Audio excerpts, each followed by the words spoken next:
Hello, hello. Welcome to the show. My name is Marshall. It's live. It's Saturday night. It's late. That's how I do things, apparently. Late on a Saturday night. So I hope you guys are having a good weekend so far. We got Ron John in the chat right now. What's up, Ron? And yeah, we're just going to kind of continue on with my Roland challenge that I've already kind of cheated on a little bit. So I'll do a playthrough. I've done some work on this over this last week, and it's coming together quite nice, I think. And I'll kind of explain some of the changes, and I'll also do an example with the 909 kick and the reason why I'm not going to use that kick in this tune, just to kind of give you an idea. And yeah, so we'll go from there. Let's check it out. The track is, it's getting close to being done, actually. I need to come up with a name. I don't know. So I'll keep that in the back of my mind. If you guys are interested in doing your own Roland Cloud challenge, be sure to post some links down below so I can check them out. Love to see what you guys can do. Come up with the Roland Cloud plugins. They're really great. All right, here we go. Let's play it. Actually, we'll go here, and we'll just play the whole thing.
Thundercats. That's what I always think when I hear that sound.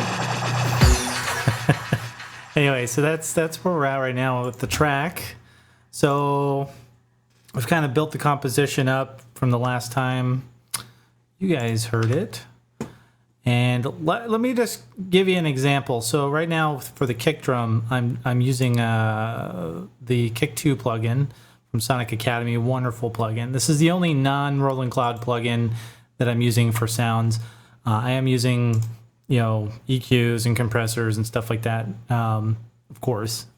But I did kind of get set up with the 909 kick and see what that would sound like. And let me just kind of A/B a section of the track with that and give you guys an example of why I'm cheating a little bit on this. Let me go to, let's see, what's this part here? That's right. Let's go to a little quieter part. Like this part. All right. So that's the Kick 2 kick. And that's the 909. Now, I have played around with adjusting things like the tone and the attack and decay and all that stuff, but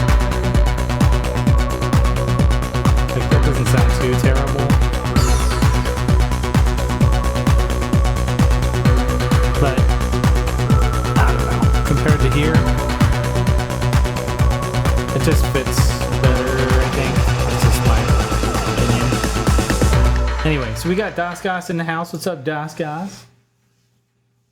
And we got Bobby Clipper. What's up, guys?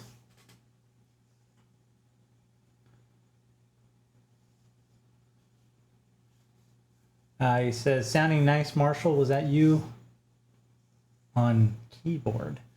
Yeah, so what I tend to do is let's go into one of these clips here. I might have actually cut some of this down, but normally what I'll do is I'll freestyle a bunch of stuff and then cut sections out, kind of like here. I was messing around with, and actually I don't think I showed you guys this one the other day. Oh, and we need to add some processing to this, but this is the SRX keyboards. It's like I think it's like an organ. Yeah, it's an organ sound. But let's solo this guy.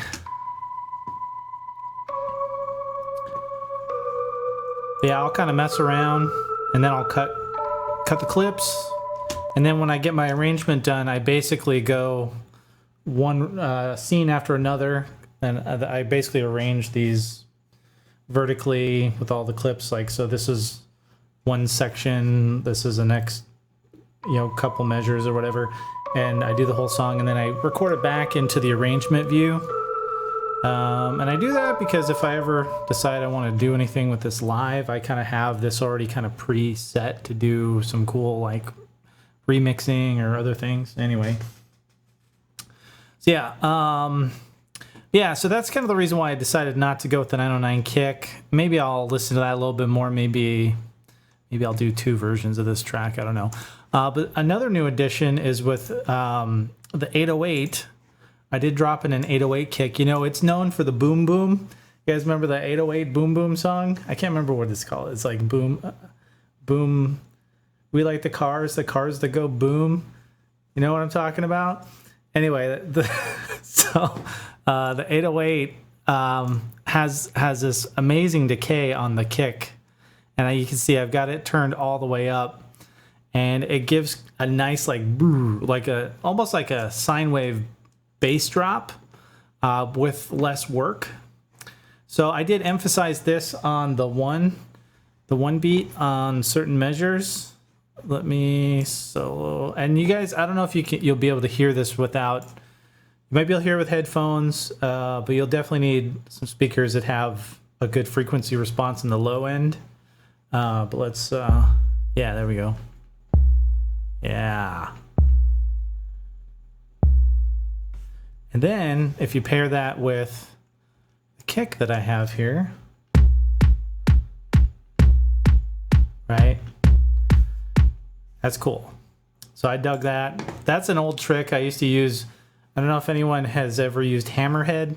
I'll be doing a video probably on that at some point in the old school DAW type series. But Hammerhead was like the first software drum machine that I ever used, and it had emulation or samples, I guess you would say, of 808, 909 percussion, and you could do little loops and stuff. And I used to just sample one shots of those and then import those into an old tracker and sequence that way back in the early 2000s. But anyway, so that was a trick that I used back then, is using that 808 kind of bass drop. Let's see, what else? I think I added some wood blocks, some of these. Well, that's those are hi-hats. Maybe it's this other one. Yeah, so just down here from the 808. Come on.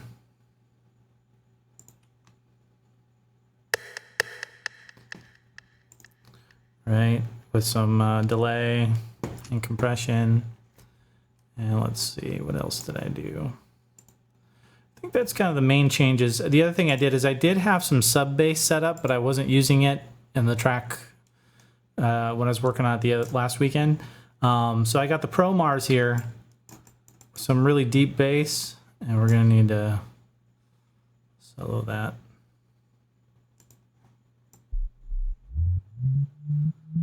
And you definitely won't be able to hear that without a sub.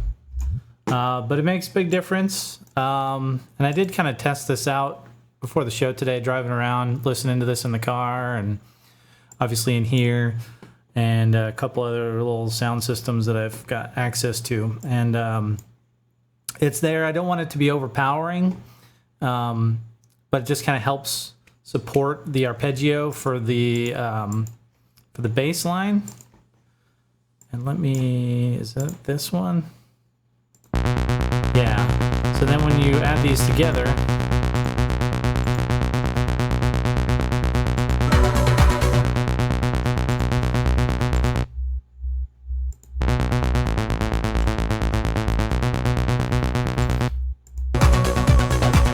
anyway, I thought that's a cool trick. So the one thing I'm trying to figure out at this point is, you know, I have this nice long kind of drop or build up or whatever. I'm not sure if I should make this the second one or the first one. So right now it's the first one in the track. I think it's cool because it slowly adds these newer elements, like this Thundercat sound from a D50, and then the synth melody. But it might work better at the end instead, where I have this short drop. So I could mess around with switching these, and we can try that and see what it does. The other thing that I need to do is, that I'm thinking about doing anyway, is when the main melody kicks in, I want like a nice percussive hit on the one, and I downloaded a couple other Roland Cloud plugins that I haven't used before, and we can check those out. Let me see, Roland, assuming they're showing up. I probably should have checked that. Because they have, actually, let's go into, can I go into the Roland Cloud? Sometimes it like adds these to a different folder, even though I tell it not to, but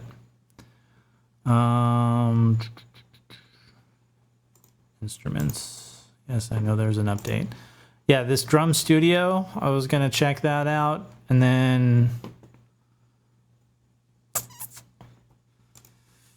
not the era. I don't think it's any of these. I was going to check out the blip blop thingy.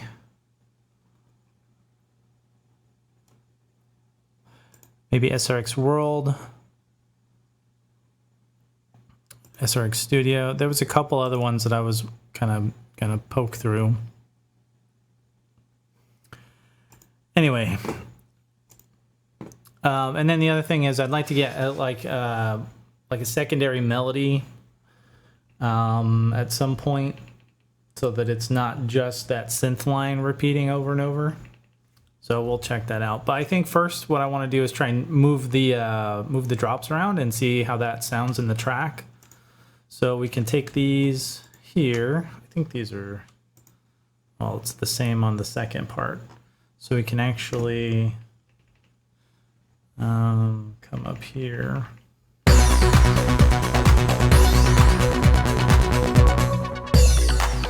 Okay, so that starts there, goes to here. All right, so we will just cut these, bring them down to here and paste them in. And then we'll take this one, cut this sucker out. And we'll go back up to here and paste it in. Easy as pie. All right, so let's see what this kind of sounds like.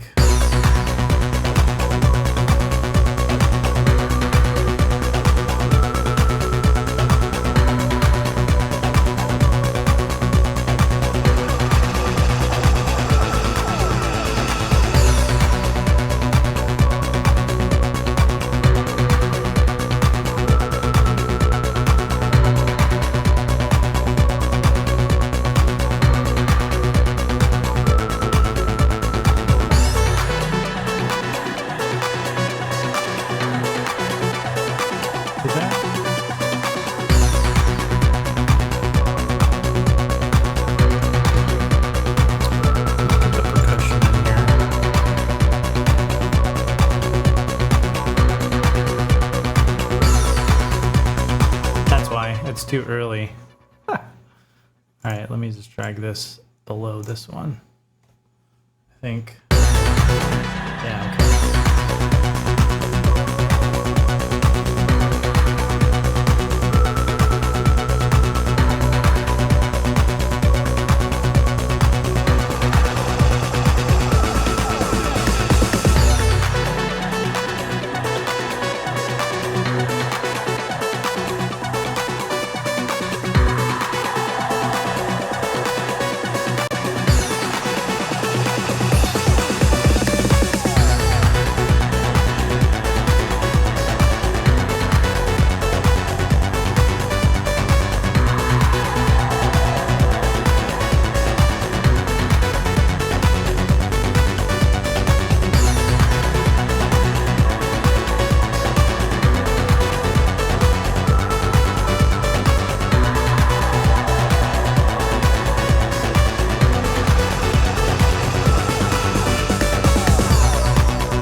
I think I almost like it better in the beginning.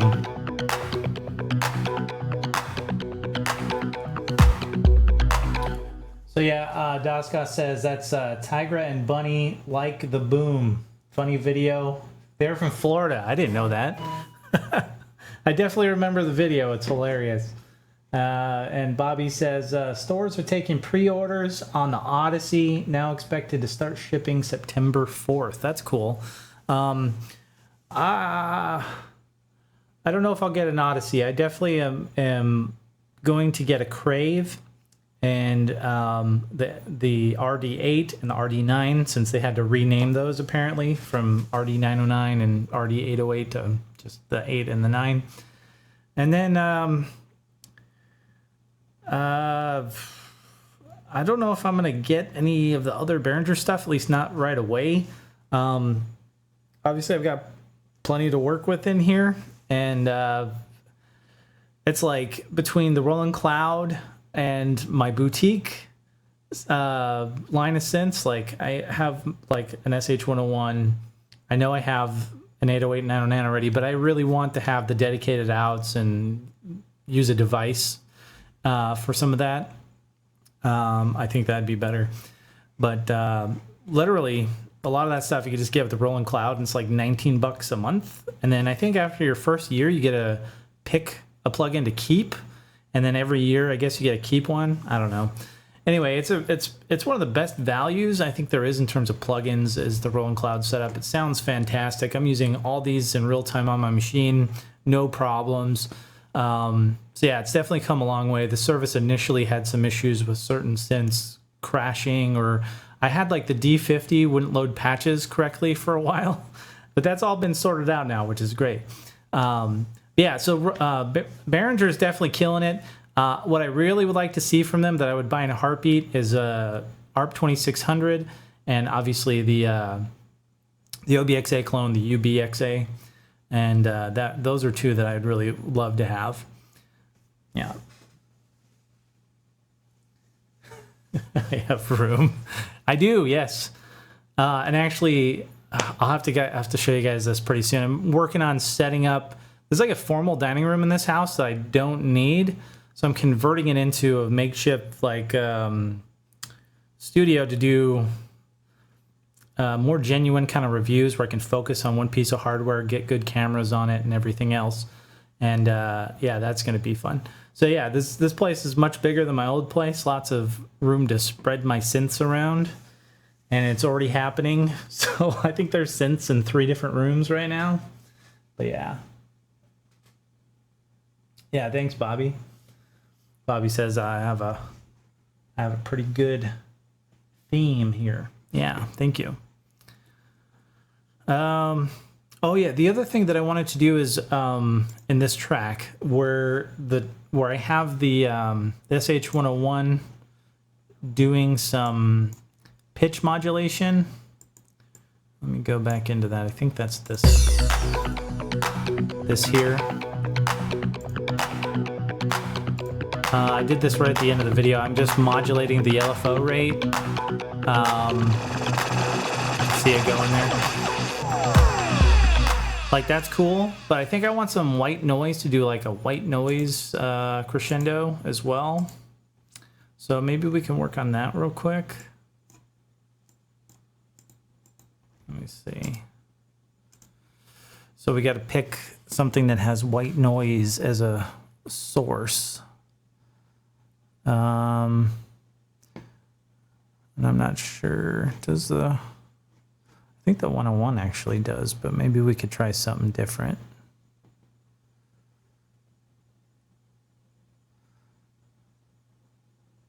Let's toss a Jupiter 8 in here.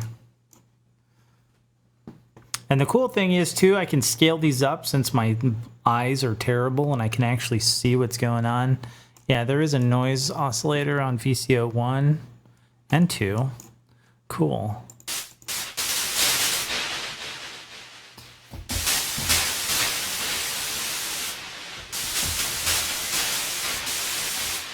Who needs a dining room anyway? I have like, there's already a dining room in this house, and then there's like a formal one where you're supposed to put like a table to have like Thanksgiving or something. I don't know. I'm not going to use that. Not unless I get like a family or something, but I don't have that right now, so I can use it for synths. All right, so let's see, what can we do here?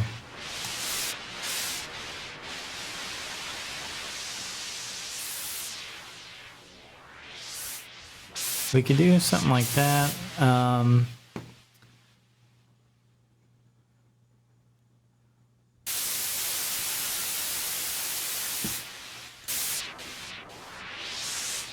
Let's change our slope. And then I'm going to turn these effects off because I'm going to use different effects. Yeah. Okay, so that's already, it's down here. Time, turn all these down.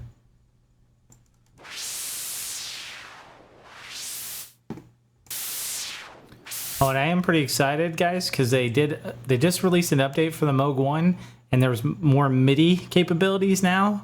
So that'll be a lot of fun. I think we'll be doing some Moog 1 stuff pretty soon again here. And it's all like it's weird because there's so many controls that they're using NRPN. And that's a little new to me, so I've done some research on how that works, and it's not as complicated as I always kind of thought. But yeah, it'll be fun because now the Moog 1 can be controlled via MIDI, which is awesome. Okay, so I think we'll just start with a little sweep like this and see what that sounds like. So let's go here. Let's just start at the beginning.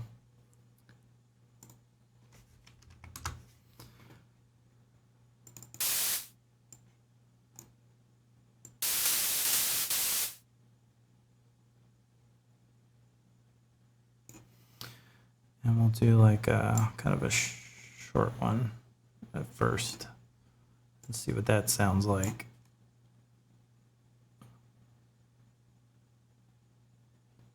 Come on, mouse. There you go. All right. Then we'll turn on our envelopes. And then let's go to here.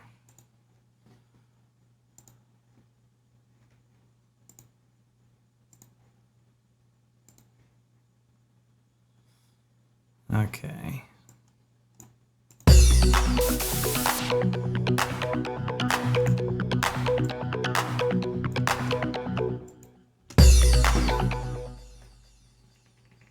It's gonna be,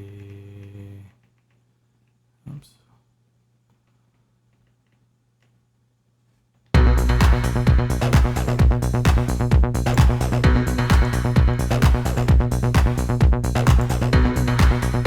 EQ this.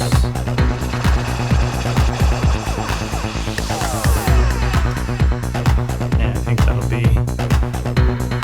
work good. Let me just shorten this down to 8.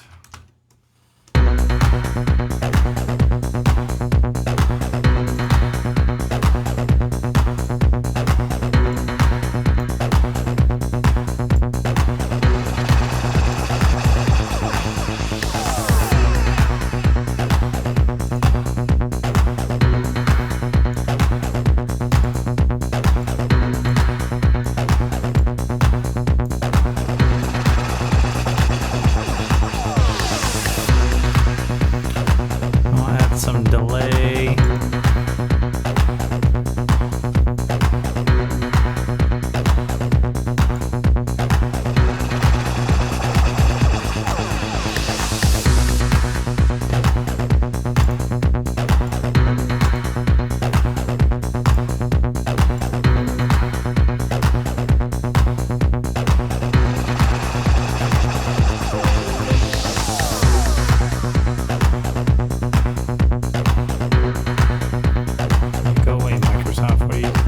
Production.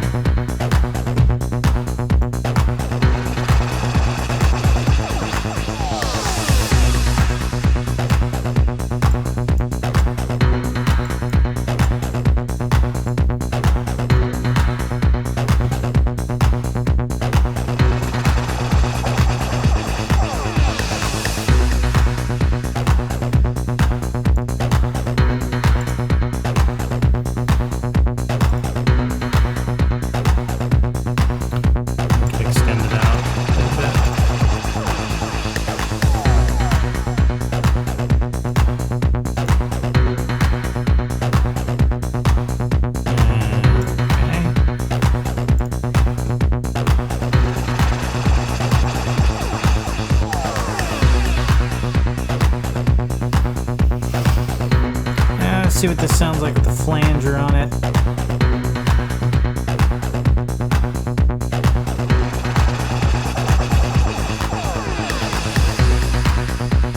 That sounds really bad.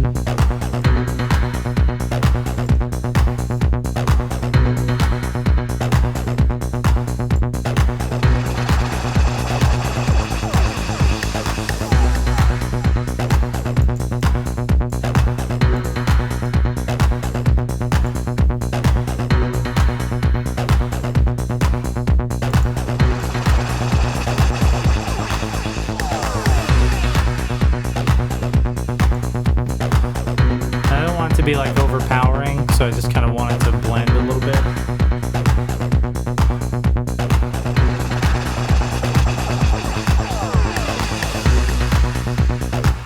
Nice. I think that'll work. So we might have to do some work with trying to get that to sit in a little bit, but let's just add this. Oops. Let's add this with the rest of our sweeps. Oops, apparently I just made another thing there.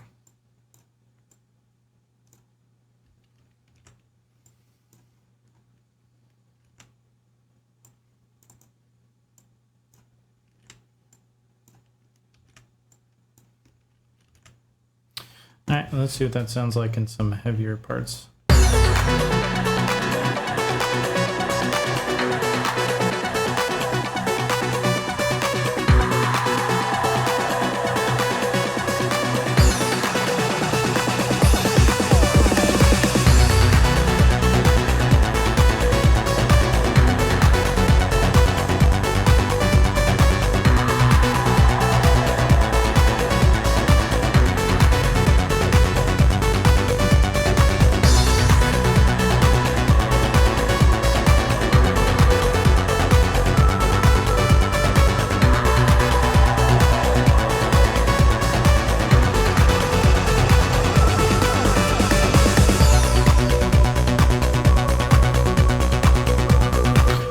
Yeah, I think that's gonna work. We'll just need to back it down just a tiny bit.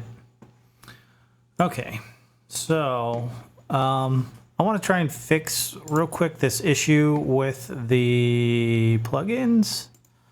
So let me find where those went and see if I can put them in the correct folder so that they show up in Ableton.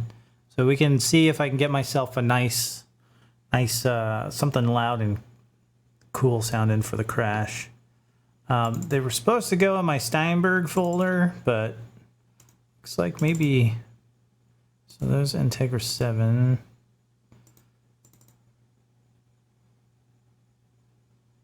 Which doesn't work, by the way. I thought that since Ableton has the VST3 support that would work. I still can't get that to work. I still have to use a stupid iPad for that thing. But anyway, let's see. So yeah, I don't see them in here. So sometimes what it'll do is it'll toss them in a VST3 folder somewhere. Or here we go. It's probably in here.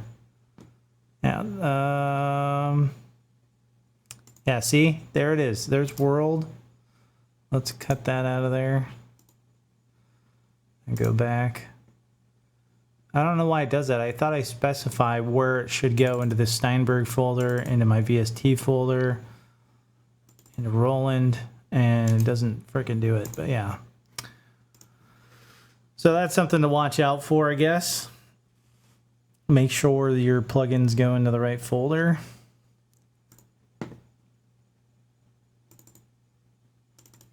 And let's see, what was the other one that we were talking about? System 100s.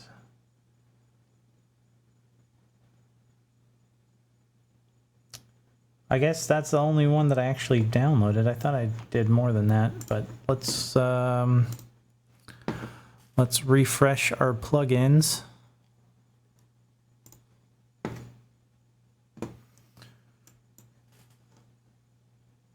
Plugins. Rescan.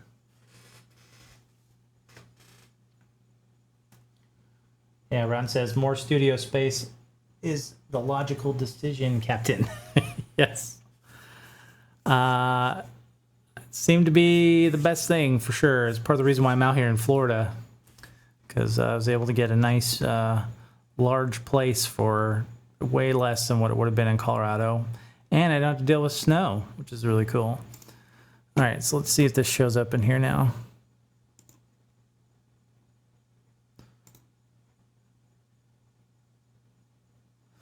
Look at that. Now, I don't know what this is, this SRX World, so we're going to learn together. I could have read the description, I suppose, but let's just drop it in here.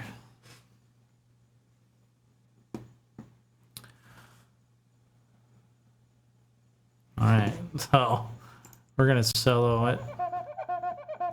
Oh yeah.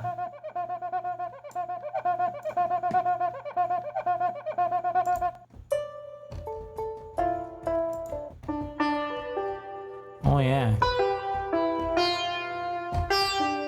That's pretty cool.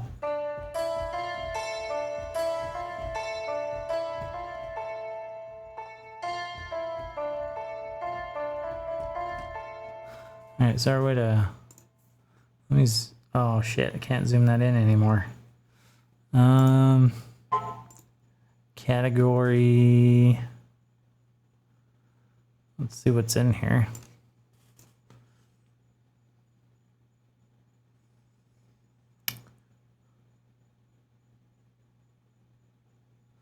So this looks like... Here's some drums. Let's see what's in drums.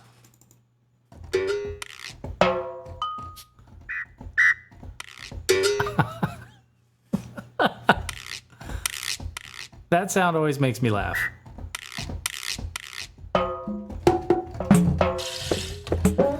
Okay, so that's not gonna work.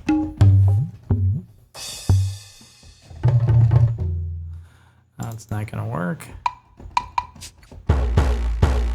Oh, that's cool. Ooh.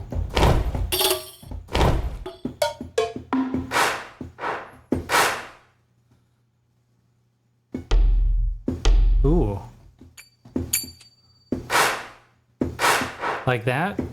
That might work. Combined with this. This sound here with this.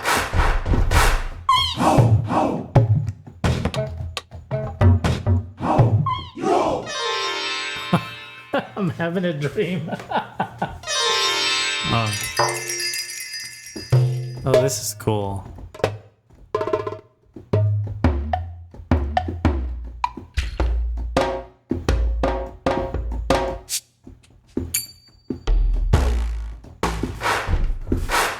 Okay, so that's possible. Let's see what else is in here, though. Ooh. Ooh, twangy country, got a country, lost my dog and my wife and my car.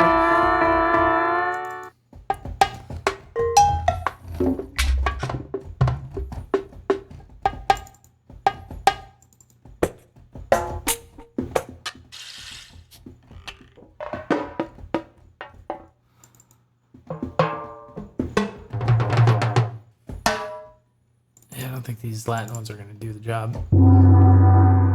Oh yeah.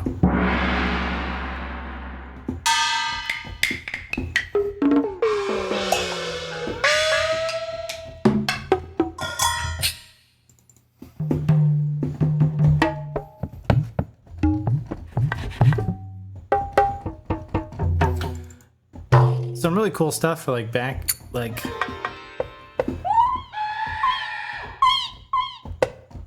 what is that? Okay. All right, we'll go back to my this one. See if I can find. Oh no, it was this one. There we go.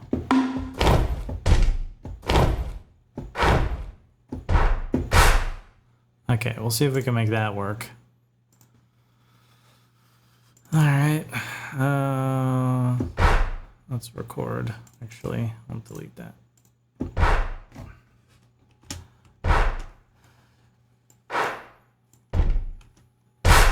Okay. And we're gonna EQ the shit out of this.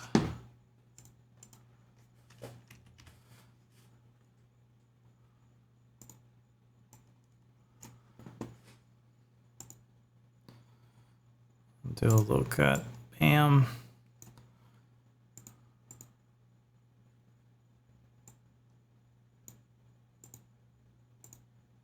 Oops.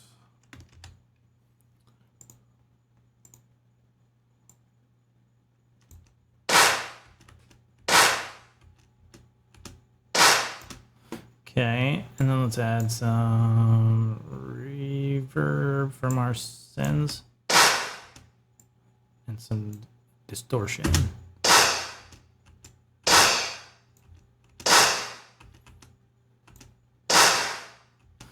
Okay, so I don't know if that reverb's gonna work. So let's drop some reverb on it.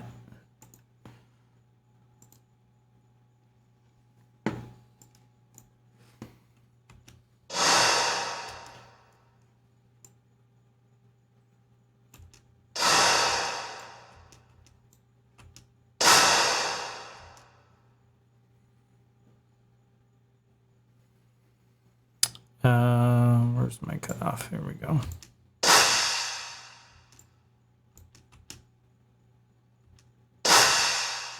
Yeah, see, and that's just the init program. Let's see what else.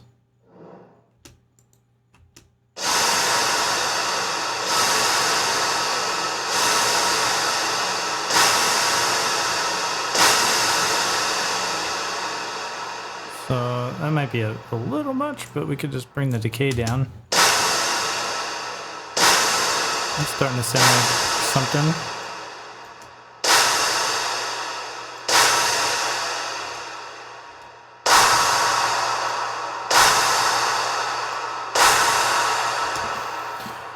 All right. And then we'll add some compression. And then we'll see if we could stuff it in. See what it sounds like.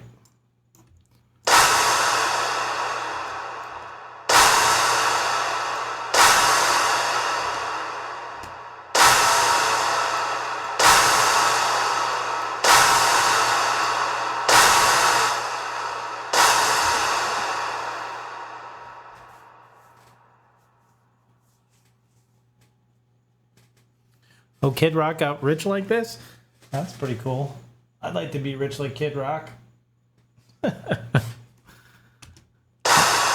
Okay, so let's find a... so this is going to be on the run, actually, so we need to do something like that.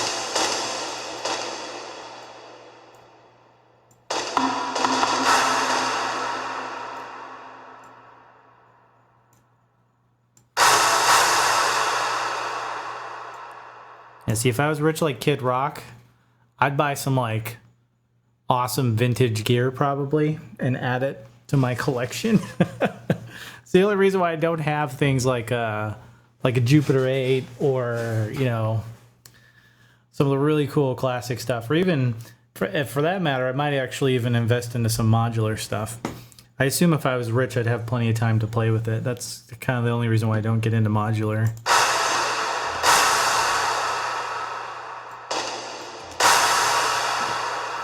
All right, so that should work. So where should we put these?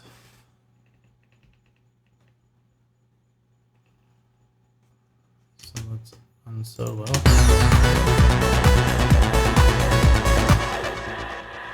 Actually, it would be perfect right there. All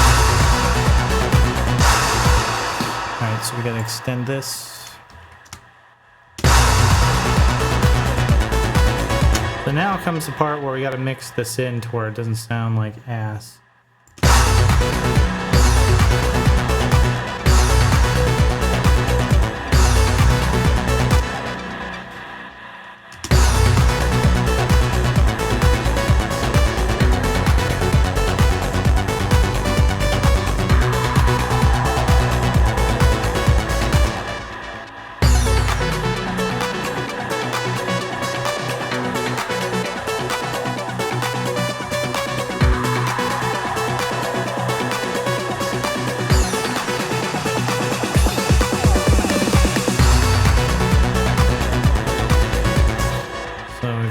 Get a little louder.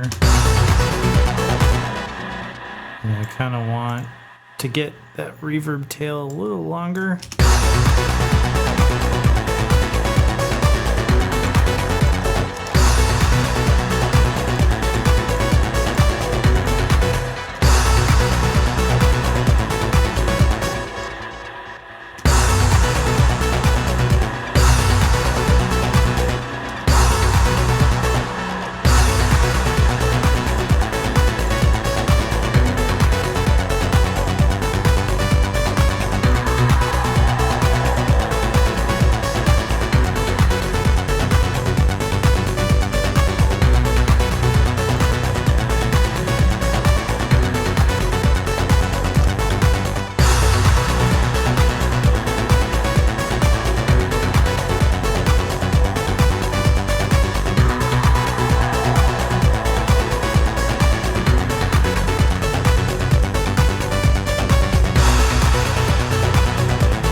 John says, modular is dangerous for our wallets. That's true.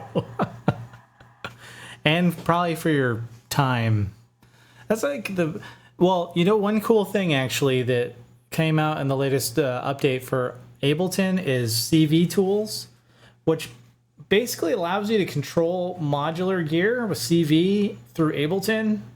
And in that way, I think in some regard, like you could actually save parts of your setup, which would be really helpful, I guess. But then at the same time, like, why go through all that trouble? I don't know. But yeah, it's a whole world, and I know that lots of people love it. Not to say that I wouldn't love it. I just don't have the time or the money really to invest in that at this time. But hey, if I had Kid Rock money, I'm pretty sure I could make that happen. All right, so let's see how this works out here.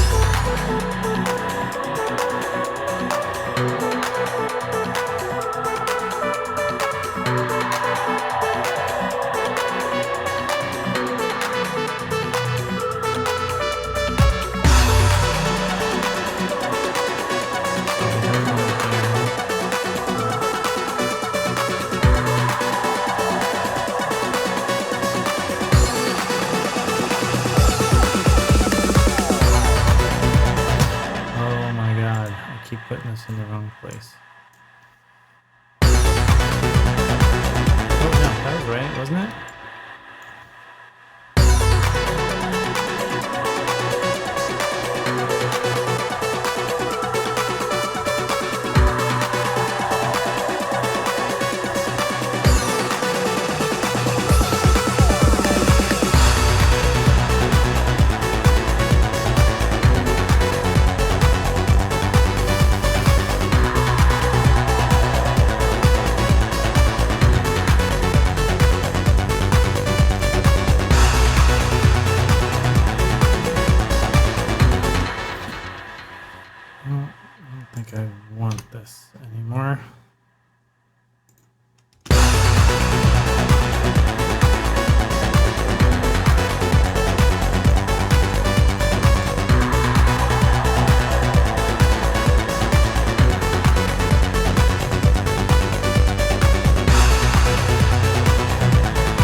Just need to just maybe in on that. So yeah, John says those wires, dude. Yeah, like webs crossing, covering all the knobs. Yeah, although I did see there was a guy, I can't remember what I was watching actually because I watched so much shit. There was a guy who had a nice little modular setup, and he, I guess for a live rig or something that he had, and he had everything nicely cable managed to where it wasn't interfering. And that's not normally how you see those modular setups. And my guess is that he pretty much has it set that way and doesn't change it, I guess. So maybe he's got specific sound or two dialed in, and yeah. But yeah, it's crazy. Although you have things like the Mother 32 and the Neutron where the patch bay is kind of on the right-hand side. And also like the MS-20 is semi-modular. It's got a little patch bay on the side. That at least keeps the wires out of your face. But if when you start patching across to like other modules and all kinds of shit, it's just like, oh my God. It's bad enough all the wires you have to hook up for like regular synths, and when you have a bunch of them like this, like the floor in here, I haven't finished all my cable management running those through conduits yet. I've got it part way done, but it takes a long ass time for even that. But at least that, once I get that done, that won't ever change because it's just power and audio cables and stuff. But yeah, it's crazy. Modular is a whole universe. Alright, so let's listen to this thing real quick. I think I want to move my build back to where it was. I probably should have done that before I did all this other shit, but yeah. So, and this thing's getting pretty crazy with all the tracks in here, that's good though. And then throughout this week, I'll probably do some work on trying to add like another melody or something. Kind of change up between the builds, or I don't know. I'll keep working on this a little bit, and hopefully by next week this will be complete. And before I forget, I just want to say tomorrow at 1 p.m. Eastern, I'll be on the Synths channel on his synth show with Imperfect. So if you guys are interested, be sure to tune into that. That'll be a good time. And I guess I just found out that Jamie over there, Moog, with their update to the Moog 1, released also a couple banks of presets for Moog 1 owners. And I think Jamie did some sound design on that, which is pretty cool. So anyway, let me move my builds back to where they should be.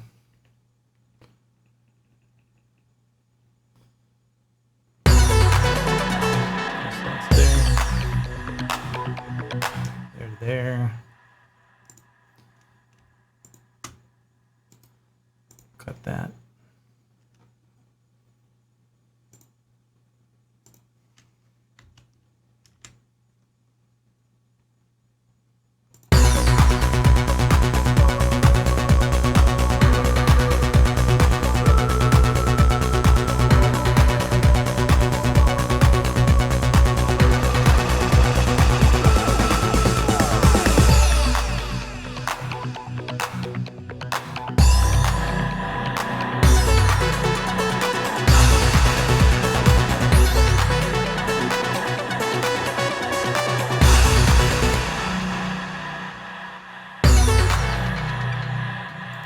Cut that one.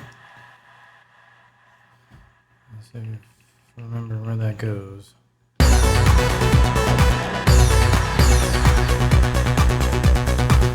Should go right here.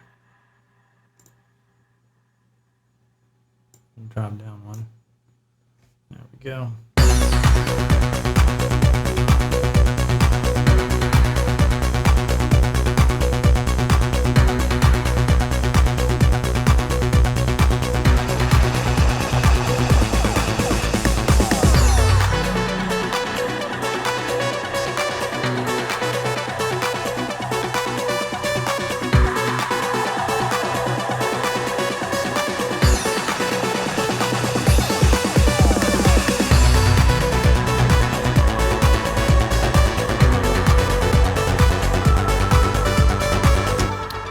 See, that needs this. Oh, but I bet you I left it up here. Shit. This is the problem when you start going through changing stuff. Where does it go now?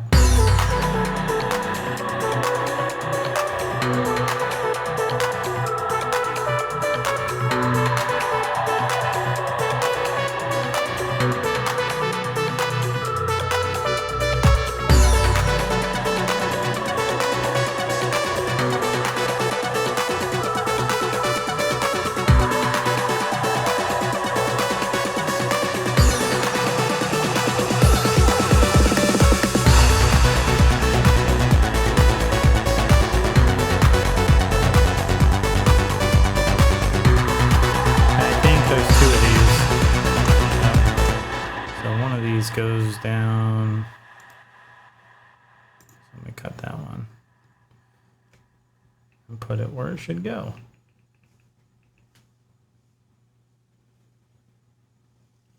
Yeah, Ron says Geosynth's channel is cool. Yeah, he does some really. He's a really talented sound designer for sure, and he's got an impressive synth collection as well. He did, I guess, reorder a Quantum. Hopefully, that one has been more durable for him. He's had, I think, this is his third or fourth one. Unfortunately, he's had some mishaps with the postage guys damaging one. Yeah, I guess this is his third one. So the first one he got was all smashed in. The second one, I think, died after a week or two. And then now he's on number 3. So, but I'm glad. Hopefully it's solid for him, because the Quantum is freaking awesome, and I'm excited to see what he does for that. Definitely be picking up a set of his patches if he can get one to work long enough to create a couple banks for us. And I need to do some content on the Quantum. I haven't had time yet. I haven't had time to really dig into it like I should. I've actually been spending more time with the Moog 1 since the updates have come along, and it's been a lot more stable, which is fun. But definitely Quantum is going to be awesome. So let me see, where does this go? Okay.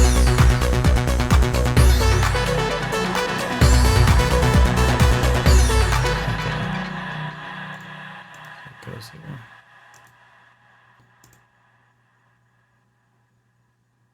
Okay, so it pastes it below. That's what I thought. But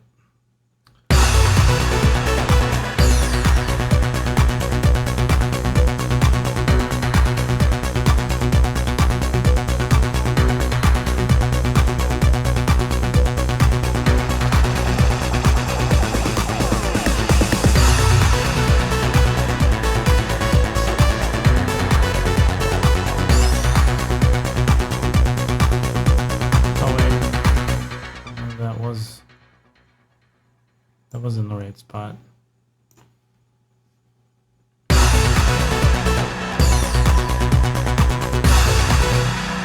Ah, great.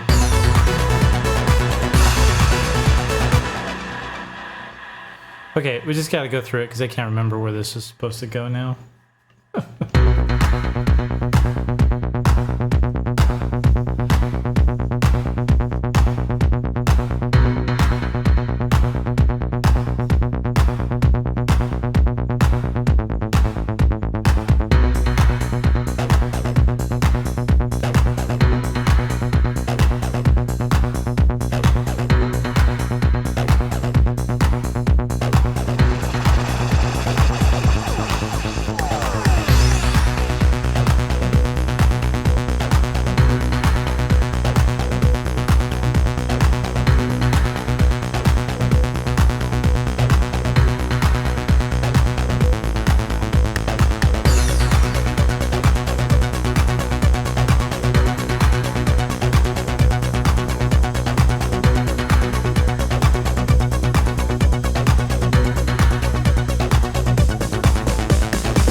Yeah, Ron, I'd say if you can afford either one, a Moog 1 or a Quantum, definitely worth the investment.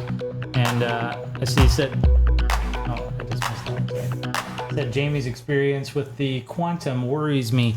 Yeah, I mean, I've had mine for months, and well, granted, it was in storage for a little while, but luckily, knock on wood, it hasn't had any issues, and hopefully I didn't just jinx myself by saying that.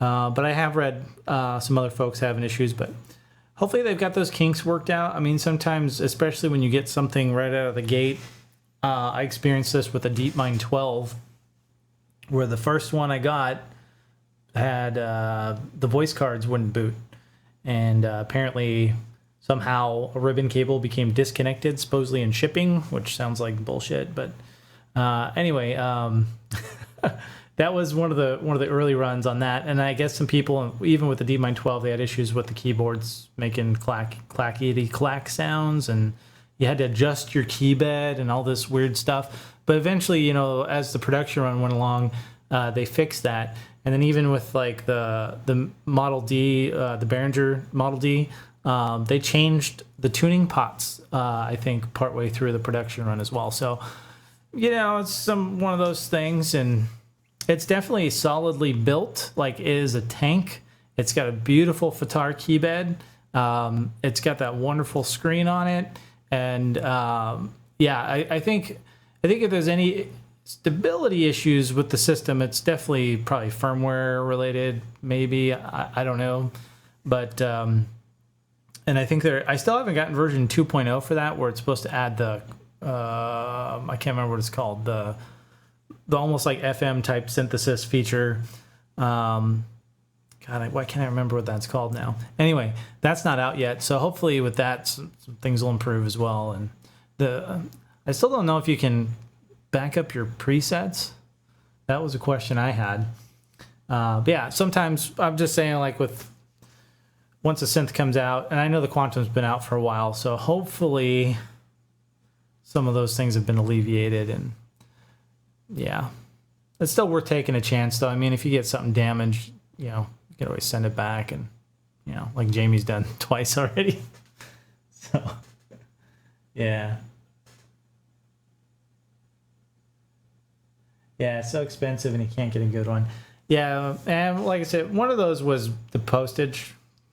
Somebody banged it up real good, and part of that is, Waldorf does not do the best job boxing of that synth.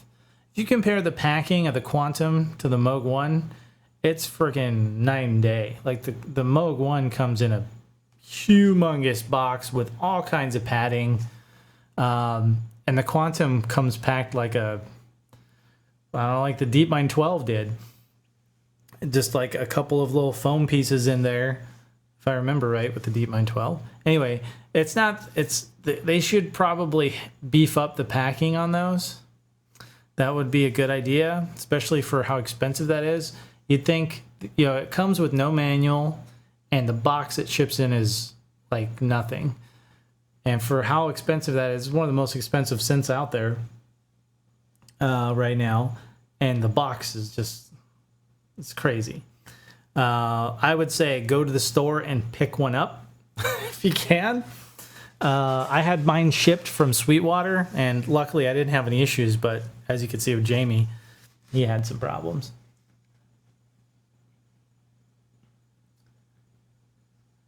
AM2. Yeah. I can't remember. I think it's called, I want to say kernels, but I don't think that's right. I can't remember what they call it. But basically, you can turn a single oscillator into... in fact, I was reading on the Quantum Facebook page, you can directly load DX7 patches into a single oscillator. How freaking cool is that? I hate the DX7, but the fact that Quantum has the ability to load in DX7 patches into one oscillator, that's freaking awesome. I don't know anything else that can do that. So, and that's with the beta firmware. Again, I'm not using beta stuff. I try and steer clear of that stuff, mostly because of NDAs. If someone's under NDA, sometimes you have to keep your mouth shut on stuff when you get sneak peeks. And because I do a YouTube channel, I do production live on the air, I want to be able to talk about what's going on. And also, obviously, if there's stability issues, I don't want to have any problems. So usually let people test out the firmware first to make sure it's not going to break anything. But yeah. Yeah, the Quantum's pretty dope. All right, let's see if we can find where my song needs to be put back together here.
that goes. Okay. Okay, so it goes after that one.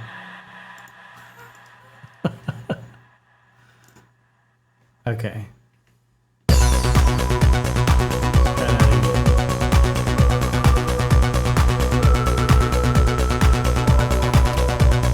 So Ron John's asking if Quantum 2.0 firmware is out yet. As far as I understand, it is still in beta. Now, it's been a couple weeks, and since I checked the Quantum website, I would assume they would send an email, but I haven't seen one. But I should check again. But last I had seen, it was still not a general release yet. So could be wrong though.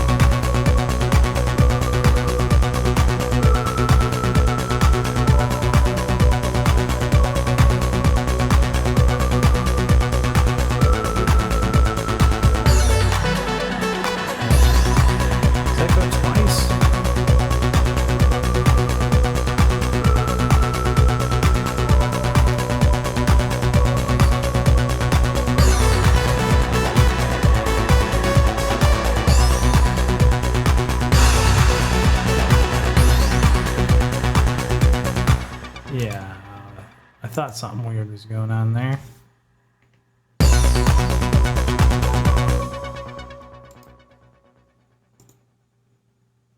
Okay. Oh, wait, in fact, these are backwards. Jesus.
Cool. I think we fixed it. All right. So I want to say thank you to everyone in the chat room today. We had Ron John, we had Dasgas, we had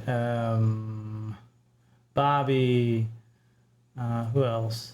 I think that's it.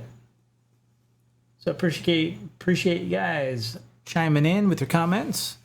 I'll try and be back next Saturday with a live stream, and hopefully, I have some other stuff that I've been working on.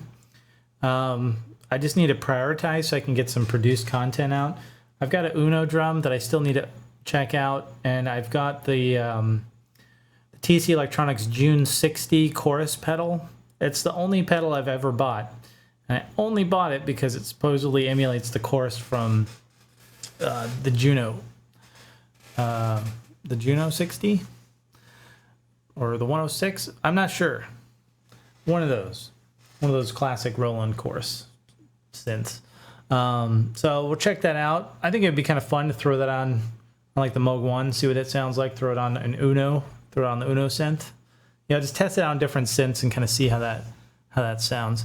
So I mean, I've got some stuff that I would like to do here pretty soon. But yeah, I should be back next Saturday with a live stream, and don't forget I'll be on GeoSynths on Sunday, tomorrow at 12. Is it, I think 1 p.m. Eastern. If I said 12, I think it's 1 p.m. Eastern. I can't remember exactly. Hopefully I'm not late or early. I guess it's better to be early than late, but yeah. So I'll play through the whole track one more time because I actually need to go back here and re-record all of this.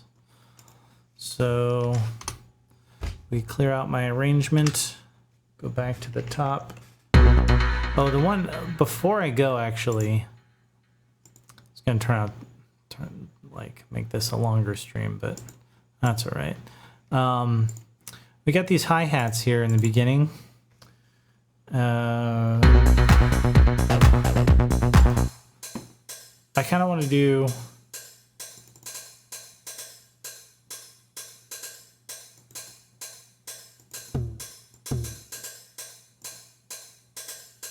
something like that. Let's see what that sounds like.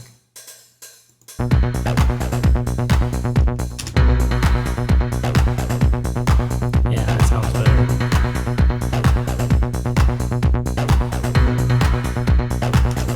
Anyway, so I guess we'll just leave that. Let me save all this stuff before I forget.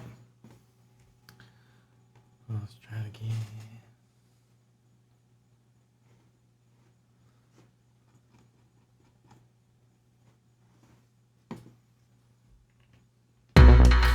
Okay, so now we'll go back into arrangement view and hit record.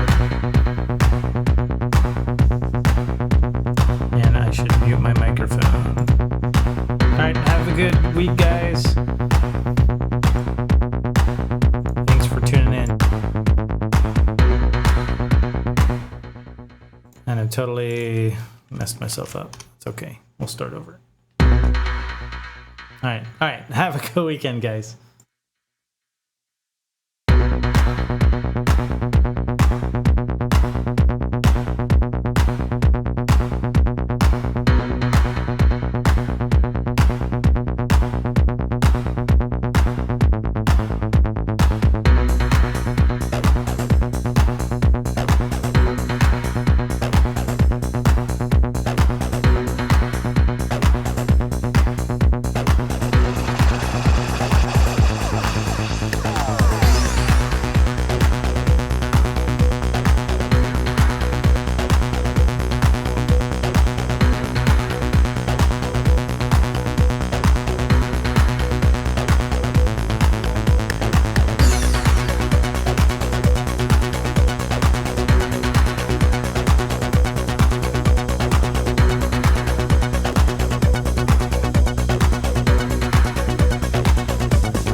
that's all she wrote. Cowabunga, dudes. Have a good weekend.